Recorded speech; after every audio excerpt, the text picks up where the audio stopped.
আগরতলা শহরে প্রতিদিন ছোট থেকে বড় দুর্ঘটনা হয়েই চলেছে। নির্বিকার ট্রাফিক পুলিশ, ট্রাফিক দপ্তর শুধু ব্যস্ত কোথা থেকে ফাইন উঠানো যায় সেই ব্যাপারেই। শহরের রাস্তাগুলো তুলনামূলক খুব সরু। এই রাস্তাগুলো কিভাবে যানজটমুক্ত রাখা যায় বা এই রাস্তা কিভাবে ঝুঁকিমুক্ত করা যায় সেই ব্যাপারে চিন্তা ভাবনা নেই ট্রাফিক দপ্তরের। শুধু একটাই চিন্তা, কোথায় নো পার্কিং জোন আছে সেই জায়গায় কেন বাইক রাখা বা গাড়ি রাখা হয় সে তাদের ফাইন করাই শুধু ট্রাফিক দপ্তরের দায়িত্ব। এছাড়া আর কোনো বড় দায়িত্বই পালন করছে না ট্রাফিক দপ্তর, যেই কারণে রাজ্যের প্রায় প্রতিদিনেই ছোট থেকে বড় দুর্ঘটনা হয়েই চলেছে।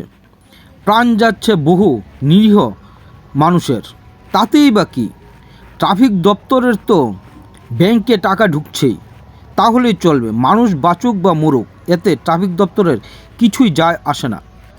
আজও এমনই একটি দুর্ঘটনা ঘটল আগরতলার ব্যস্ততম সড়ক এয়ারপোর্ট রোডে পোলো টাওয়ারের সামনে।